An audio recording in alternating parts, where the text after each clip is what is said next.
也要守护好整片斗罗大陆，才不算辱没天下第一宗门之名。我知道小三有办法让你断肢重续。孔雀翎和佛怒唐莲，报告前辈都完成了，前辈为何没来？老罗做的保密。 Oke teman-teman, assalamualaikum warahmatullahi wabarakatuh ya. Kembali lagi di channel saya ya. Pada kesempatan kali ini saya akan mereaction channel portal cerita ya, dimana di sana banyak pesan-pesan moral tentang animasi ya, Solen Dogba. Oke, sebelum lanjut ke videonya, alangkah baiknya kalian klik tombol subscribe dan like-nya ya. Langsung saja menuju ke videonya, let's go. Oke, mari kita lanjutkan rangkuman pembahasan novel Solen bagian yang ke-32.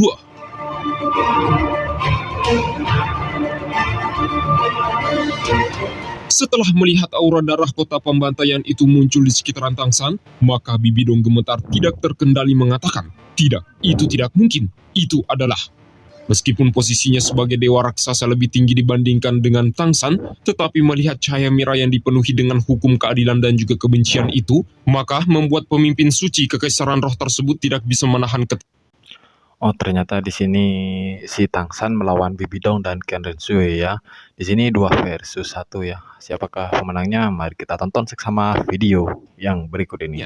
Sementara itu, Suebeng dan juga Master Shou yang menatapnya dari kejauhan juga terheran-heran dengan apa yang terjadi. Bahkan Master Shou yang dikenal sebagai guru kekaisaran dengan ilmu pengetahuan yang begitu luas, juga tampak bingung dan tidak tahu persis apa yang telah terjadi kepada Tangsan. Tubuh Tangsan dan juga Shou bergabung sedikit demi sedikit. Bahkan Tangsan yang menyaksikan kekasihnya tiba-tiba mengalami perubahan aneh, dia bertanya bahwa Shou, apakah kau ingin mengorbankan dirimu untukku lagi? Tetapi Shou mengatakan tidak, aku adalah seorang manusia, bagaimana mungkin aku bisa mengorbankan diriku pada dewa? Namun apakah kau masih ingat pedang iblis Ashura yang telah masuk ke tubuhku pada waktu itu? Tapi sepertinya dia tidak benar. Oh, ternyata di sini pedang Dewa Asura itu menjadikan Shou, badan Shou untuk wadahnya ya.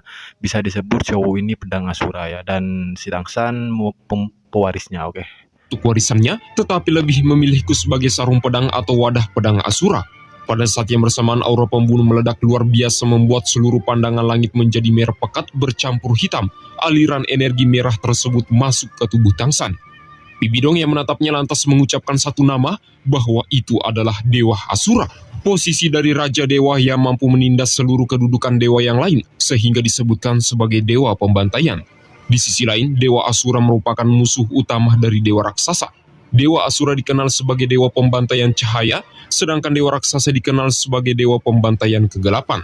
Cahaya Asura adalah cahaya murni dan kegelapan Dewa Raksasa adalah kegelapan yang paling menyeramkan. Dewa Asura adalah salah satu raja tertinggi dari 5 raja dewa yang berada di alam surgawi. Dengan kedatangannya kali ini, bagaimana mungkin Bibi Dong tidak merasa takut? Mendengarkan hal itu, Xian Rensu hanya berkata serasa tidak peduli bahwa apa yang kita takutkan. Memangnya kenapa kalau dia adalah Dewa Asura? Ternyata Ken Rensu dia tidak tahu ya bahwa Dewa Asura itu cukup kejam ya. Sejatinya, Xian Rensu adalah pewaris Dewa Malaikat dan dia juga tidak tahu seberapa hebatkah Dewa Asura yang dimaksud oleh Bibi Dong. Namun tidak berselang lama pertanyaan yang terus ditanyakan oleh Xian Rensu akhirnya terjawab sendiri. Cahaya merah dari Dewa Asura dan juga cahaya biru dari Dewa Laut bersinar di sekitaran tubuh Tangsan, membuat pandangan sang Dewa Malaikat tidak bisa menahan diri untuk bertanya. Dia mengatakan apakah kekuatan Dewa Asura dan juga Dewa Laut sedang menyatu? Apakah Tangsan akan mengambil 2 kekuatan dewa? Seluruh bayangan biru yang muncul di tubuh Tangsan sebelumnya tiba-tiba berubah menjadi merah darah secara keseluruhan. Dan dia memegang pedang Asura, armor merah darah itu tampak lebih besar dibandingkan dengan armor Dewa Laut. Sementara Tangsan juga memegang palu Hautian dengan simbol suci raja di permukaannya. Seluruh mata Tangsan serta tekanan energi di dalam tubuhnya benar-benar menggelegar jauh lebih kuat dibandingkan dengan mode Dewa Laut. Suara Xian Rensu akhirnya bergetar. Dia bertanya-tanya dengan rasa keterkejutan yang belum pernah dia saksikan sebelumnya. Tangsan mengatakan bahwa aku akan mengatakan padamu, ini adalah perpaduan antara Shou dan juga aku, kombinasi 2 kekuatan dewa. Bahkan Tangsan harus berterima kasih kepada Bibi Dong atas penggabungan 2 kekuatan dewa ini. Berkat hantaman kekuatan dewa raksasa miliknya, dia telah memicu kebangkitan kekuatan iblis Asura di tubuh Shou. Dengan demikian Tangsan bisa bergabung dan menciptakan kemampuan fusi roh peringkat dewa yang sempurna. Bahkan dijelaskan di atas level Tangsan sekarang, dewa-dewa seperti Bibidong dan juga Xian Rensu pun tidak akan pernah bisa menjadi tandingannya lagi.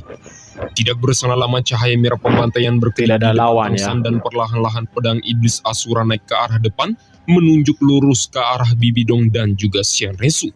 Xian Rensu lantas mengatakan kepada Bibidong bahwa kita akan mempertaruhkan hidup kita hari ini, dikarenakan dia tidak akan mengampuni kita sedikit pun. Xian Rensu kemudian mengangkat pedang malaikat suci ke arah langit, kekuatan dewa malaikatnya meledak menggunakan api murni matahari.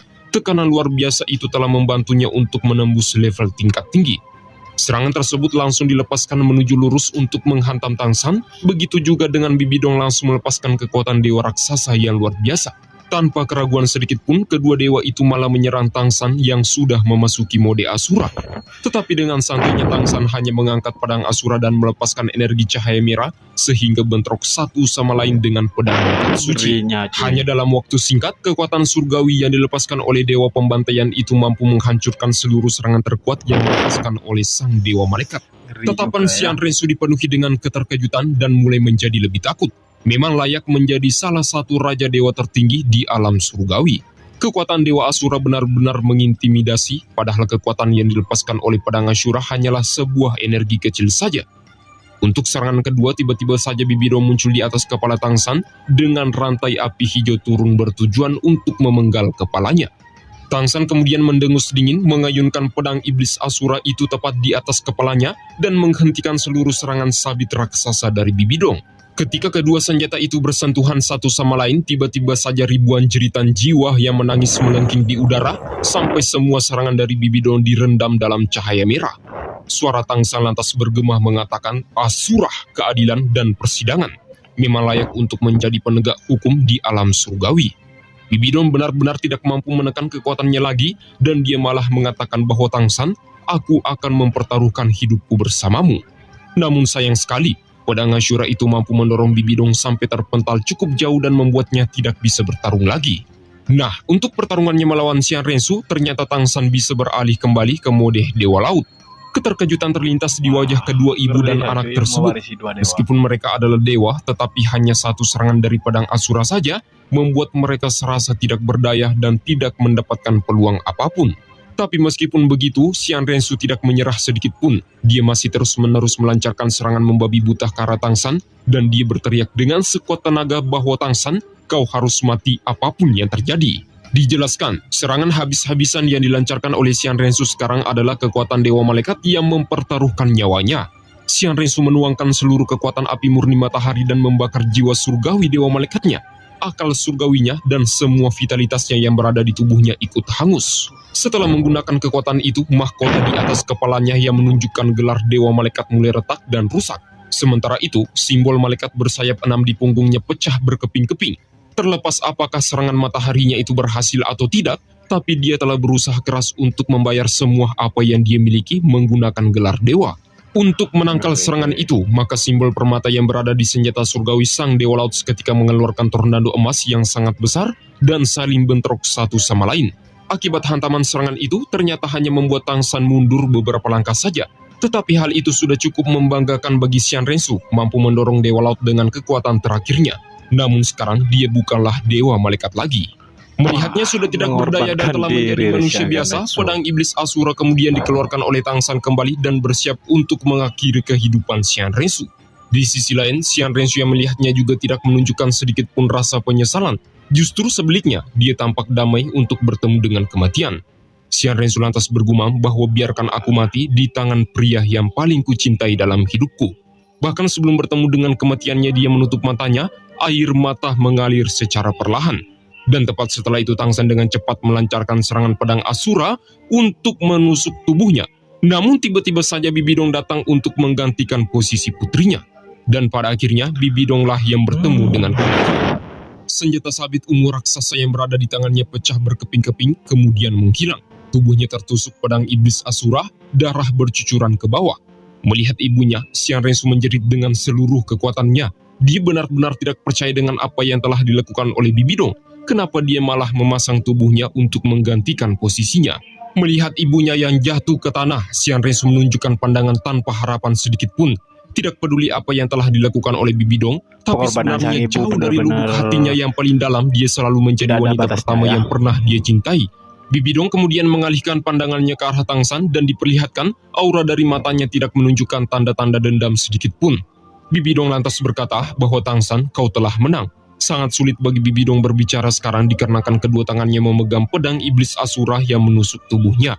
Namun Tangsan berkata, aku hanya beruntung. Dijelaskan, aura menyeramkan yang selama ini terpancar di wajah Bibidong benar-benar telah menghilang. Oleh sebab itulah dia mengatakan kepada Tangsan bahwa hidupku telah sekarat di bawah serangan pedang Ashura. Bisakah kau mengizinkanku melihat Shogang untuk yang terakhir kalinya? Aku punya sesuatu yang harus dikatakan padanya. Tidak berselang lama, Shogun dan juga Erlong kemudian tiba di depan Bibidong. Bibidong dikerumuni oleh dua wanita, yang satunya dianggap sebagai murid dan satunya adalah putri kandungnya. Hulena yang melihat gurunya tergeletak di tanah lantas berlari dengan wajah yang dipenuhi dengan air mata, sembari terus-menerus menyebut nama gurunya berkali-kali. Melihat Bibidong yang sudah sekarat, ternyata Erlong belum mengubah ekspresinya sama sekali. Dia masih menaruh kebencian yang sangat dalam kepada wanita sepertinya. Tentu saja dengan apa yang telah dia lakukan kepada klan naga petir biru di masa lalu tidak bisa dimaafkan. Perlahan-lahan Bibidong kemudian memandang wajah Master Shou sembari mengatakan bahwa Shogang, ketika aku menjadi dewa raksasa, apakah aku terlihat jelek? Tapi seakan-akan pandangan Shogun tidak peduli dengan Bibidong. Bibidong lantas bertanya lagi bahwa Shogang, apakah kau sangat membenciku? Meskipun kau tidak mengatakan apapun, tapi aku tahu, dikarenakan aku telah menyakitimu, bagaimana mungkin kau bisa memaafkanku yang sekarang? Tapi kau harus tahu, kau adalah lelaki yang paling kucintai sepanjang hidupku. Cintaku tetap sama selama bertahun-tahun yang lalu, sekarang dan selamanya.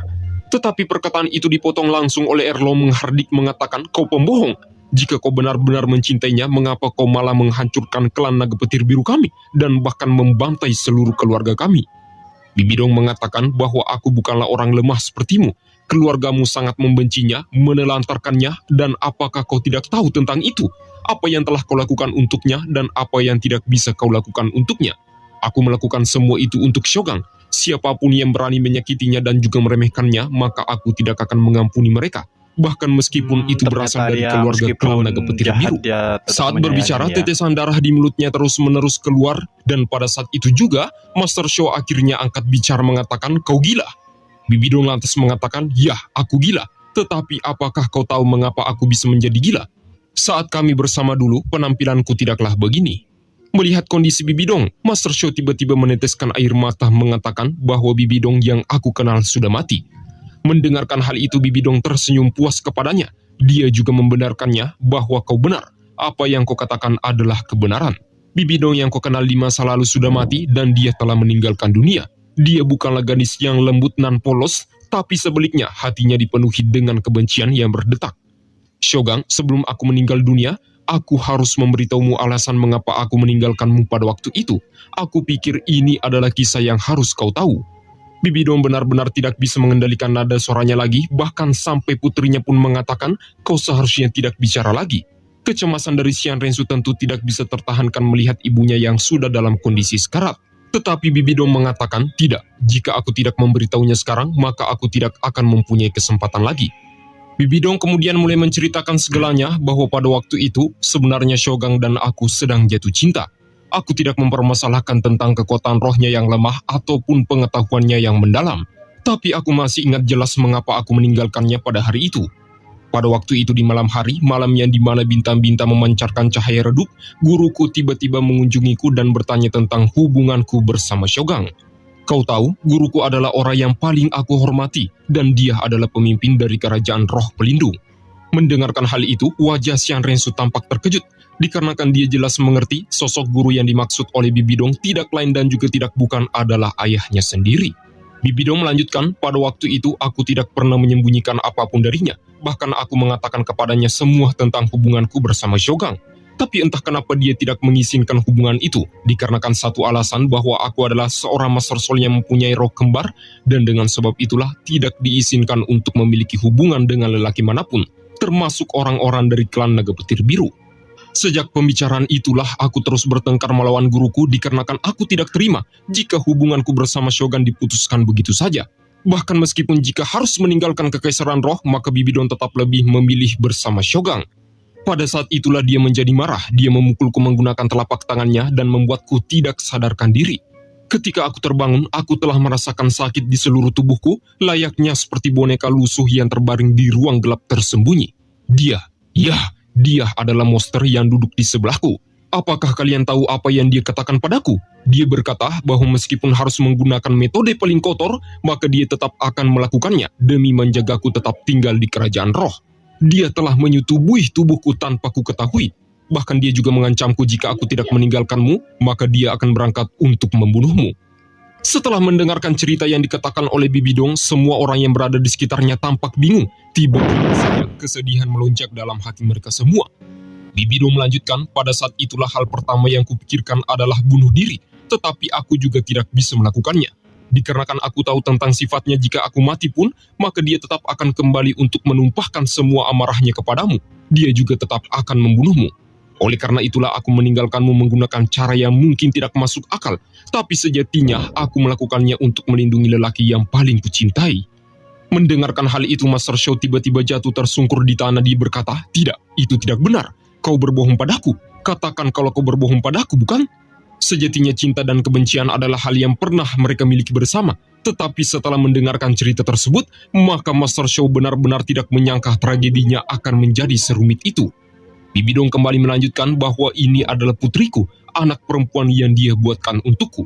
Setelah itu aku pun akhirnya tahu bahwa aku telah mengandung seorang anak, sampai pada akhirnya aku benar-benar membencinya. Aku membenci seluruh kerajaan roh, bahkan lebih dari itu pun aku mulai membenci anak ini. Aku terus mencoba berkali-kali untuk menghancurkan janin, tetapi dia malah memenjarakanku di dalam aula roh dan menjagaku setiap hari, sampai aku melahirkannya. Bibidong kemudian mengangkat kepalanya untuk melihat Xian Rensu. Dia berkata, bahwa aku tahu kau juga membenciku. Ya, aku juga akan memberitahumu bahwa memang benar Tang Hao yang telah memukuli ayahmu dengan keras, tapi sebenarnya dia mati di tanganku. Aku membunuh binatang itu dengan tanganku sendiri, hewan yang memperkosa muridnya. Tidak salah kau membenciku, dikarenakan aku telah membunuh ayahmu dan aku juga tidak bisa menjadi ibu yang baik untukmu. Bahkan aku malah melakukan apa yang seharusnya tidak dilakukan oleh seorang ibu untuk merawatmu. Setiap hari aku selalu berpikir bahwa aku telah berada di jalan yang benar sampai pada hari ini, Tang San menggunakan air mata Guan Yin untuk menyerangku, dan kau malah menolongku dengan cara mendorongku agar aku tidak terkena serangannya. Dari situlah aku akhirnya paham bahwa sebenarnya yang telah kulakukan adalah kesalahan, benar-benar kesalahan. Kalian adalah anak-anak yang tidak berdosa dan tidak bersalah. Aku seharusnya tidak menuangkan kebencian itu untukmu. Setelah mendengarkan semua cerita dari ibunya, Xian Rensu pun tidak bisa menahan air matanya. Bibirnya bergetar serasa tidak percaya dengan apa yang telah terjadi. Wajah Bibidong dipenuhi dengan air mata, tetapi dia terus tersenyum dan kembali melanjutkan bahwa sebab tragedi yang menimpaku itulah aku membunuh banyak orang, mendorong mereka semua ke jurang kematian. Dikarenakan aku sangat membenci dunia ini, aku ingin membalaskan dendam, aku ingin menghancurkan aula roh dan menghancurkan dunia. Master Shou kemudian memegang tangannya mengatakan bahwa Bibidong, kenapa kau tidak memberitahuku sejak awal? Jika saja kau mengatakannya padaku, mungkin aku bisa melakukan sesuatu untukmu. Tapi Bibidong menggelengkan kepalanya mengatakan ada satu hal yang benar tentangnya. Aku adalah manusia yang kotor, dengan sebab itulah aku juga tidak bisa mengotorimu dengan tubuh kotorku. Shogang, jangan bersedih karenaku. Mampu menceritakan kisah ini dan melihatmu menangis untukku lagi, bahkan bisa memegang tanganku sebelum mati, aku pun juga sangat bahagia. Seluruh kisah hidup kita memang sangat menyedihkan. Oleh karena itulah mulai dari sekarang hiduplah bahagia bersama Erlong. Bibidong lantas mengatakan bahwa Erlong kemarilah. Setelah Erlong tiba di dekatnya, dia mengatakan bahwa ketika aku mati, dendam di antara kita akan berakhir. Kau harus bahagia bersama Shogang. Kau lebih beruntung dariku. Setidaknya jika kau bersamanya nanti, tolong bantu aku untuk merawatnya. Tidak apa-apa, bukan? Erlong kemudian menghela nafas panjang menatap Bibidong sembari mengatakan, kau adalah wanita yang menyedihkan. Setelah berbicara dengan mereka berdua, maka Bibidong kembali memanggil Tang San. Tang San lantas bertanya bahwa senior, apa yang kau inginkan? Meskipun Tang San tidak bisa memaafkan Bibidong dengan apa yang telah dia lakukan di masa lalu, tetapi mendengarkan kisahnya yang begitu malah membuatnya merasa kasihan padanya. Bahkan meskipun Tang San ingin menyembuhkannya, tetapi dia juga tidak bisa melakukan itu, dikarenakan kekuatan Dewa Asura telah mengikis seluruh tubuhnya. Bibidong kemudian mengatakan bahwa Tang San, aku tidak pernah memohon kepada siapapun selama hidupku. bahkan kepada gurumu Shogang. Tapi sekarang aku memiliki permohonan terakhir kepadamu. Tangsan berkata, katakanlah. Tubuh Bibidong kemudian perlahan bangkit meskipun dia tidak bisa menahannya terlalu lama, tapi dia mengatakan bahwa Tangsan, tidakkah kau tahu bahwa mereka berdua menyukaimu? Yang dimaksud adalah Xian Rensu dan juga Hulena. Bibidong ingin agar mereka berdua dibebaskan. Tentu saja, Tangsan dengan sifat wibawah dan kedamaian dibawa oleh Dewa Laut di dalam hatinya pun hanya bisa menghela nafas sebelum menyetujui apa yang diinginkan oleh Bibidong untuk yang terakhir kalinya. Setelah itu tubuh Bibidong perlahan jatuh lembut ke pangkuan putrinya. Dia berkata dengan nada yang terputus-putus bahwa bisakah aku memanggilmu sebagai putriku untuk yang terakhir kalinya? Aku sudah hampir mati. Begitu juga dengan Nanah, berjanjilah kau harus mendapatkan kehidupan yang lebih baik. Kematianku hari ini adalah untuk membayar dosa-dosa yang telah kulakukan di masa lalu. Janganlah berpikir untuk membalaskan dendam untukku. Aku puas jika bisa melihat kalian hidup dengan bahagia.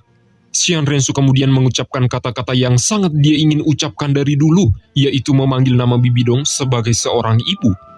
Setelah mendengarkan putrinya memanggilnya dengan sebutan hangat itu, maka Bibidong tersenyum puas dan menunjukkan tatapan lembut kepada putri semata wayangnya, dan pada akhirnya Bibidong pun menghembuskan nafas terakhirnya. Tubuhnya menjadi dingin, pucat, dan jatuh ke pelukan putrinya Xian Rensu.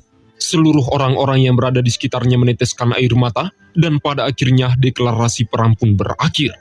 Bibidong, pemimpin dari kerajaan roh pelindung, serta permaisuri pertama telah meninggal di depan bukit gunung. Semua kejadian yang terjadi sampai hari ini telah berakhir.